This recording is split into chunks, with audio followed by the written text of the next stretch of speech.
नमस्कार दोस्तों, आप सभी का स्वागत है एक बहुत ही ज़्यादा डरावनी हॉरर कहानी में।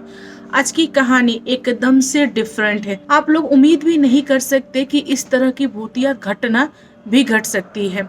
हाँ जी दोस्तों, आज की जो कहानी है ना, बहुत ही ज़्यादा खतरनाक और रूह को कँपा देने वाली कहानी है। तो चलिए बिना देर किए इस कहानी को स्टार्ट करते हैं। आज की जो भूतिया घटना घटित हुई है, यह मेरे दोस्त के घर में घटित हुई है।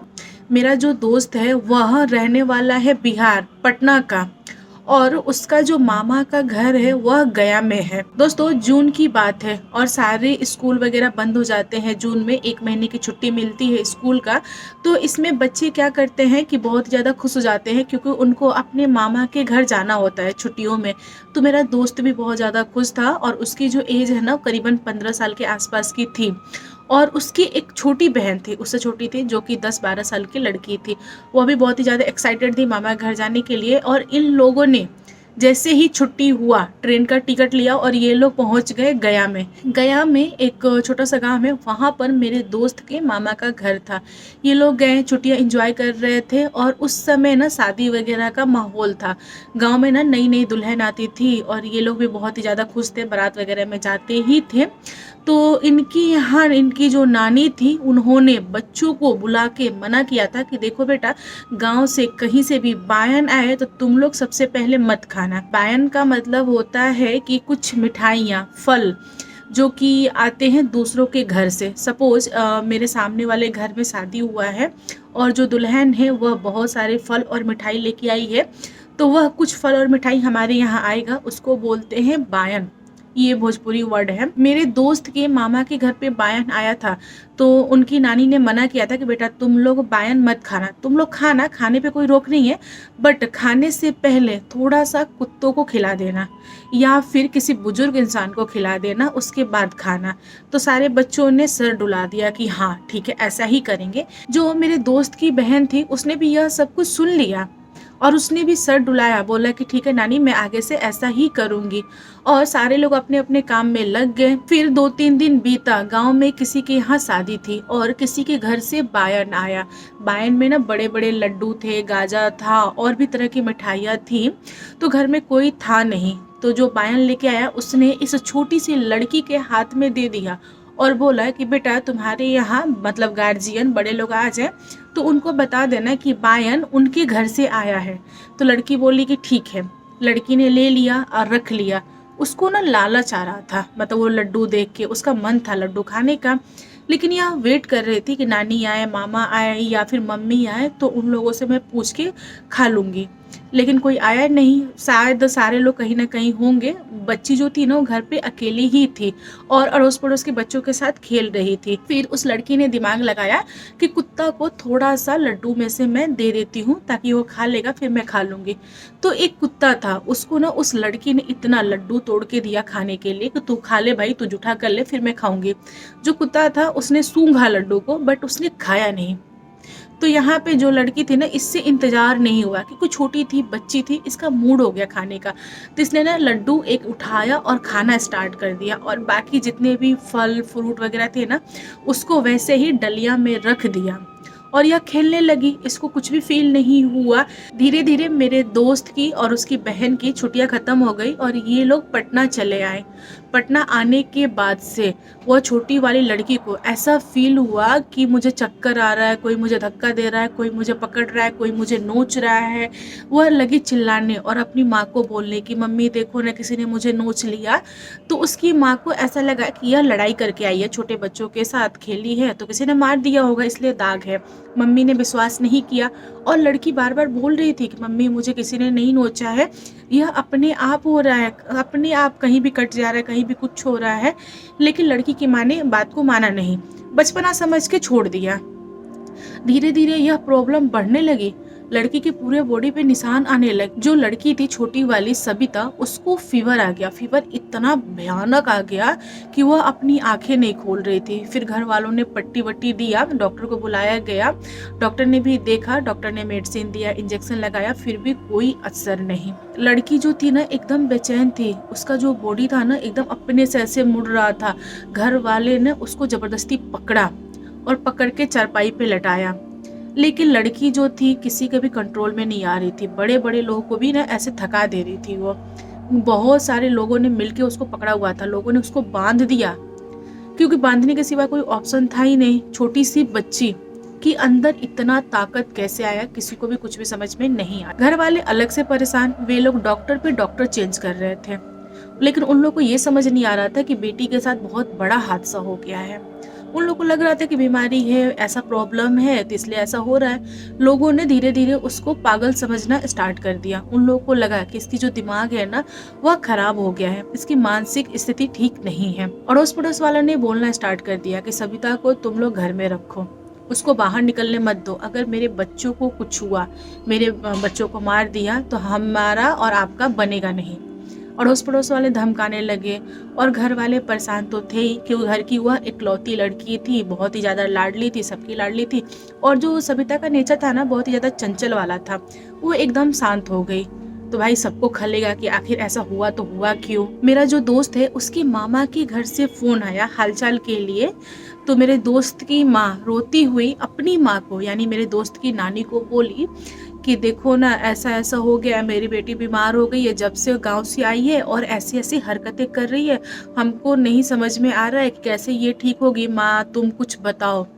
तो यह बात सुन के मेरे दोस्त की नानी कांप गई, और उनको समझ में आ गया कि चीज़ क्या है। उसने बोला कि एक काम करो, तुम लोग गाड़ी करो और तुरंत हमारे यहाँ पहुँचो, यानी कि गया पहुँचो।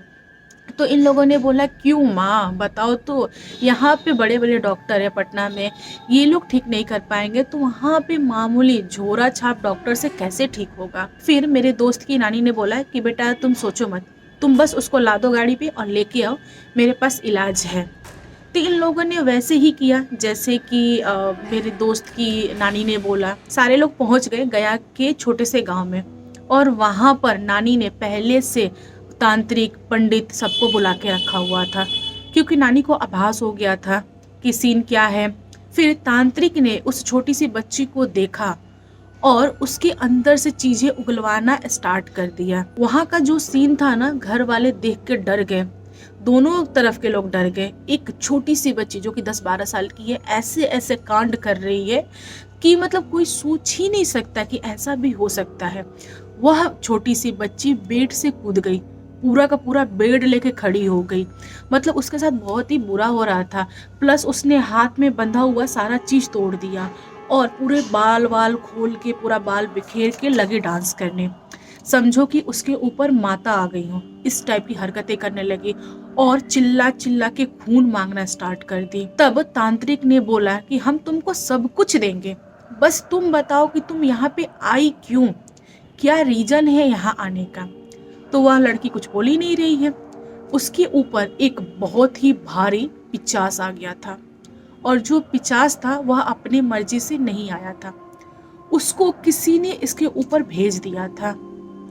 तांत्रिक भी जिद्दैल, वह जबरदस्ती पूछ रहा है। जो पंडित जी थे वे भी पूजा पाठ वगैरह कर रहे थे, ताकि घर में जितनी भी चीजें हो वो शुद्ध हो जाए, शांत हो जाए। दोनों लोग लगे थे, तांत्रिक भी और पंडित भी, फिर भी हल नजर नहीं आ रहा था। यह जो खेल था ना काफी लंबा चला, और बाद में हार कर उस पिचास ने बताया कि देखो मैं पहले न कहीं और था, मतलब एक गांव का नाम लिया, मैं वहां पर था, लेकिन वहां के लोगों ने मुझे दुल्हन के साथ भेज दिया इस गांव में, और इस गांव में मैं आया तो यहाँ के लोगों ने भी मुझे चैन से रहने नहीं दिया। मतलब जो दुल्हन आई थी ना, उसके ससुराल वालों को पता चल गया था कि इसके साथ एक पिचास आया है, तो उन लोगों ने मिठाई में करके मुझे इस घर भेज दिया। इस घर में मैं आया, और यह लड़की आते से ही लड्डू खा ली, तो मैं इसके अंदर आ गया, क्योंकि मुझे ना लड्डू के रूप में उन लोगों ने भेजा था। अगर लड्डू कोई और खाता तो मैं उसके साथ आता, लेकिन इस बच्ची ने खा लिया तो मैं इसके ऊपर आ गया, और मैं इसको छोड़ूंगा नहीं। तांत्रिक बोला कि नहीं भाई ऐसा नहीं होता है, तुमको कुछ चाहिए तुम ले लो और इसका पिंड छोड़ दो। लेकिन पिचास मानने के लिए रेडी नहीं, पिचास को वो लड़की भाग गई थी। तांत्रिक और पिचास में बहुत बहस हुआ। फिर हार कर पिचास ने बोला कि एक काम करो, तुम मुझे ना एक बकरा का मतलब दे दो। आप लोग समझ रहे हो ना मैं क्या कहना चाह रही हूँ। तो बकरा का उसने ब्लड लिया एंड देन जाके उस लड़की को छोड़ा। फिर भी तांत्रिक को शक था कि वह पिचास दोबारा आ सकता है, इसलिए तांत्रिक ने क्या किया कि एक ताबीज बनाया और उस बच्ची के यहाँ हाथ पे बांध दिया और बोला घर वालों को कि आप लोग निश्चिंत हो जाओ, अब वो दोबारा नहीं आएगा। उसके साथ क्या करना है मैं समझ लूँगा, आप लोग अपनी बेटी को लेके जाओ और आगे से ध्यान रखना कि यह कोई भी चीज़ ना खाए।